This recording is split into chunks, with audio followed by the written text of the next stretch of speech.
What's up guys, welcome to the 6th episode of United Talk, and in this one I have 5 stories that I want to talk over to you about United, the new surroundings, the Reds this week. And I'm sorry that it's a day late. There's been an urgent family kind of like situation here with me, but I should be back on track next week hopefully, but it's still up in the air, and hopefully you guys will understand this situation, and all I ask is for your patience really. I have a bit of time now, so just quickly I'll just go over these stories. So the first one I'm going to talk about is the new conference that Sir Alex had today. It was the first official unveiling of Shinji Kagawa and Nick Powell to the world media really, and there were some interesting comments from the press conference where Sir Alex obviously introduced them, and various reporters asking about where he sees them. And firstly, we all know where Shinji Kagawa operates at its best. It's kind of like that number 10 role behind a central striker where he can influence play a lot more. He's not a Luka Modric or Paul Scholes like, where he is going to dictate the central midfield. He likes to do his intelligent runs and also put in through balls, and he's not gonna he will work back and defend as well, but he's not gonna dictate, like I said. And Sir Alex has confirmed that is his intention, because he knows about Kagawa's kind of like best ability and positioning. And with a man of that record, you obviously know that he's gonna add a bit of quality to our midfield, and with his goal scoring records in Dortmund in the last few seasons, obviously gonna help us in the long run too, especially after losing the league with goal difference to City, so that's obviously going to hurt. But again, Shinji Kagawa, I'm really looking forward to see him on the tour next week, and that is only 6 days away too. So again, Kagawa should be the star attraction for that tour, and hopefully we will see what he's made of in a United shirt. On the other hand, Sir Alex also talked about Nick Powell, and Nick Powell, similarly to Kagawa, has been deployed in that number 10 role at Crewe. But interestingly, Sir Alex had said that he scouted him since last November, I think, when he first broke into the Crewe team. And although he has been utilised in that number 10 or that forward position, Sir Alex actually sees him as a central midfielder. And that's really interesting, because he almost fits the kind of like mould that Paul Pogba has left. And Powell, a great talent. A lot of people has been giving him like great reviews from what they see in League 2.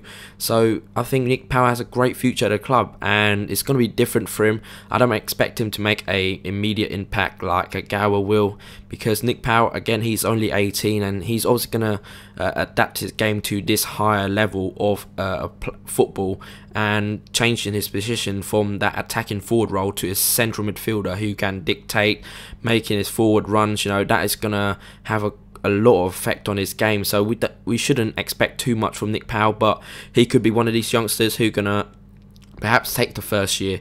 He's not going to feature much, as starting games and stuff like that, but he could be on the other side where he's gonna really impress Sir Alex Ferguson. And with Sir Alex, you never know. If you're good enough, then you're old enough, is what his philosophy is. And if Nick Powell proves himself within the training, then he obviously gonna really impress Sir Alex, and he might get an opportunity within the season. So there are 2 players who's gonna really have a say during the season, and hopefully they both will be successful at our club. Just a quick note as well that Kagawa has got the 26 shirt, and Nick Powell is the 25. And interestingly, Antonio Valencia has now been given the number 7. So those are the 3 players, along with the established players. Obviously, you guys can now get the players' numbers that has been officially said by the club. So there you guys have it. What do you guys make of our new signings, Shinji Kagawa and Nick Powell? Leave a comment below, guys. So the next story I'm going to talk about is to do with our third choice goalkeeper, and it's Ben Amos. As you know, Ben Amos was training around with the first team a lot last season, but unfortunately didn't get a lot of chances due to the presence and form at times of David De Gea and Anders Lindegaard. And as you know, if you guys saw last season pre-season, Ben Amos really was really solid and, you know, has a lot of qualities as a modern day goalkeeper, and I was really impressed by him, and he's definitely a solid backup goalkeeper. I'm not sure he's going to push De Gea in terms of talent for the long term, but again, you need great backup and reliable backups in order to, you know, compete at the highest level, and you need a great squad of strength and depth. And Ben Amos offers that as a backup goalkeeper to either David De Gea or Anders Lindegaard. And it has turned out this week that there has been some kind of like rumours about him leaving Old Trafford, but don't worry, it's only on loan, because apparently Hull FC, now managed by former Red Steve Bruce, is interested in bringing Amos in for a season-long loan in order to, you know, help him gather more experience in playing football week in, week out.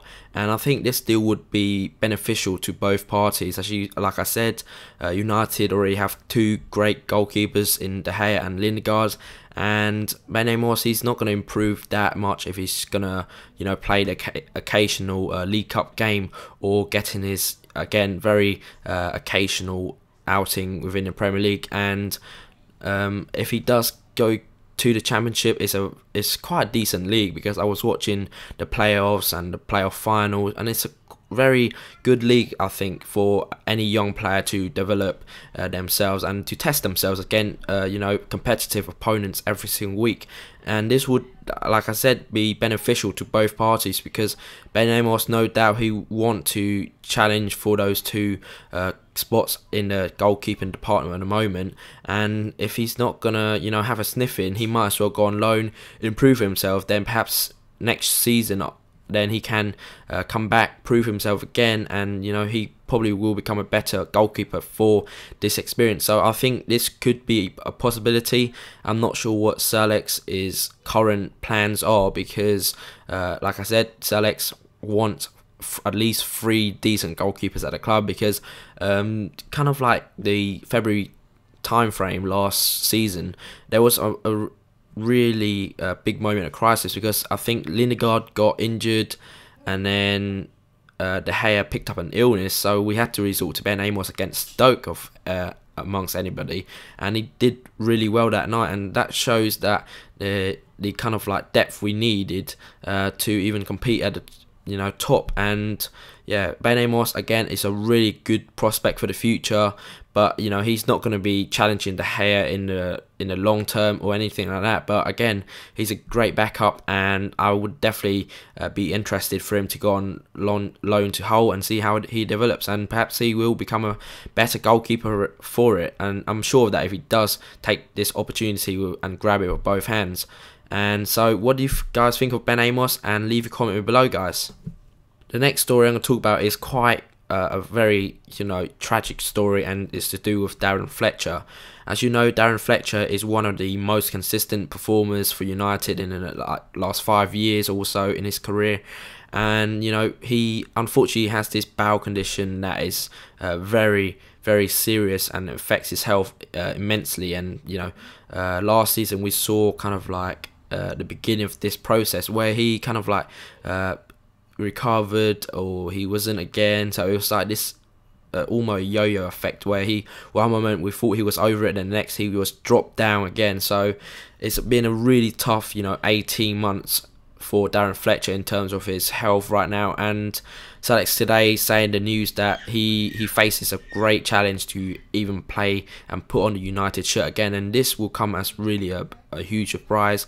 As we know, Darren Fletcher has been a go-to man in the big matches, and Sir Alex really trust him, because, you know, he made his debut when he was 17. So Darren Fletcher has been around a long time, and he has a lot of experience for a man that's relatively young, you know, in his age category, only 28. So he's almost coming to his prime now, and unfortunately this like crippling injury just like ruin his career right now. And I'm sure a lot of you guys would join me in saying that all I want is him to, you know, recover fully, and even if he doesn't ever play for United again, like, what a great professional he is. And Sir Alex was also confirmed that there's already a place for Darren Fletcher at the club always, and I think he would carry on with his coaching career with the reserves right now, and that has worked quite well during some periods of last season. So Darren Fletcher, is good to know that he's settled at a club still, but on the other hand, you're kind of like almost pessimistic about his chances of playing because of how long he's had this condition and hasn't been to shake it off. So hopefully Darren Fletcher will make a miracle recovery in the future.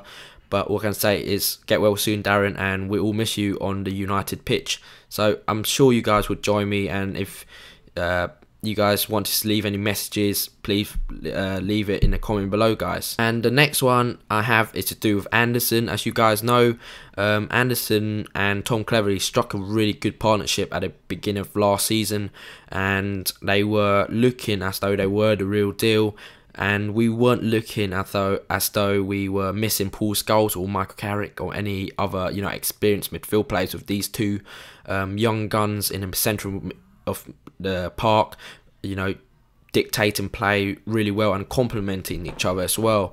And Anderson, again, injury has got the better of him last season, and a lot of you guys has been very critical of him and perhaps how he should be sold. And there were rumours a few weeks ago about him going to Benfica and Axel Witsel going the other way, but it hasn't materialised. So it looks like that Anderson will stay for another season. But like I said again, a lot of you guys has been criticising him for since his time here, hasn't proven himself.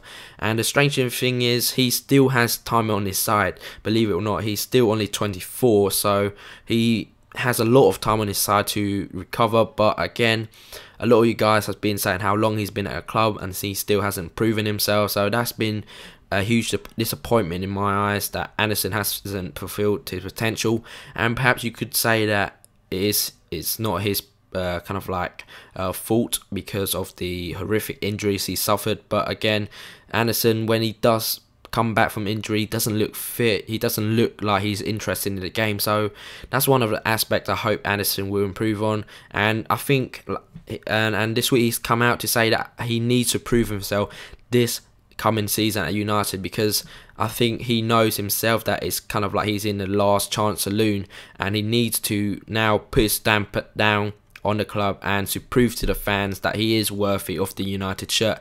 And he's going to prove himself after had such a great beginning to his United career. So a lot of fans will be whining and complaining about the news that Anderson is gonna stay for the remaining of his contract, trying to prove himself for another season, and they're gonna say it's old news. But Anderson, he does have an enormous amount of potential in my eyes, and all he needs to bring is a whole season and remove those inconsistency that he does suffer from time to time. And other than that, I think he is a great player.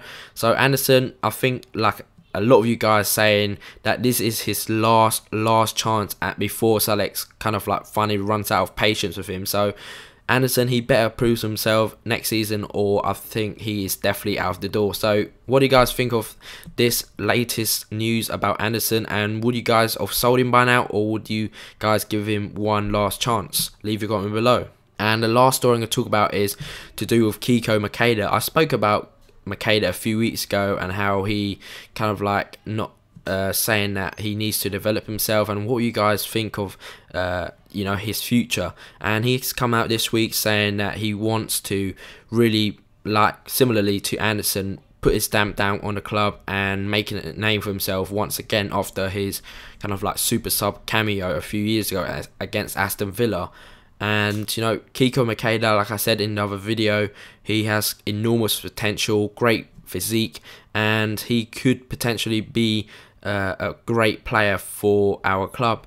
But like Anderson, a lot of you guys criticising him, saying that he hasn't done a lot since what he did in 2009, and he's basically just taking his foot off the gas. And because he found fame and then he thought that was it, he was a finished article, and didn't try to improve himself upon that performance. So a lot of you guys been saying that he shouldn't be at a club, so we should sell him. But again, he is very young, only 20, and like I said, he has great ability, and Select really like him. He has, like I said in that video, he is almost a Van Nistelrooy mold, and if Macheda does put and focus his energy onto becoming a better footballer, puts in the effort in at training, puts in the effort in on the game, even don't complain if you're coming on for the last 10 minutes. So he says himself that he needs to treasure his time at United, and a lot of fans been saying how cocky he looks and stuff like that.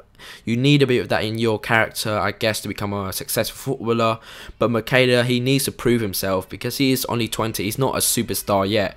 And when he is a superstar for United, then he probably can do what he thinks he can do now. So, like I said, Kiko Macheda, I really rate him highly.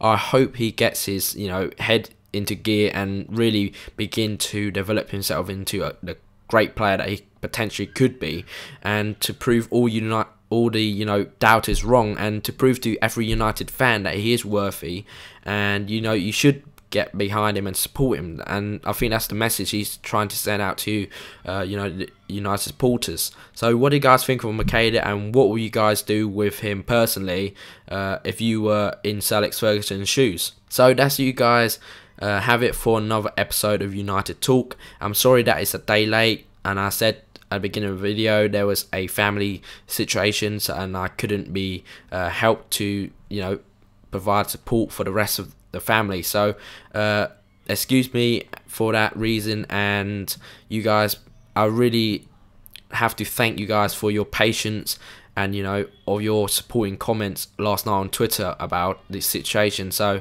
this is the least I can do for you guys, paying you back for your support and kindness. United Transfer Talk will be back tomorrow. If not, it will be early Saturday for you guys. So there you guys have it. Please rate, comment and subscribe to the channel if you like this video, guys, and thanks for watching. I'll see you next time. Cheers.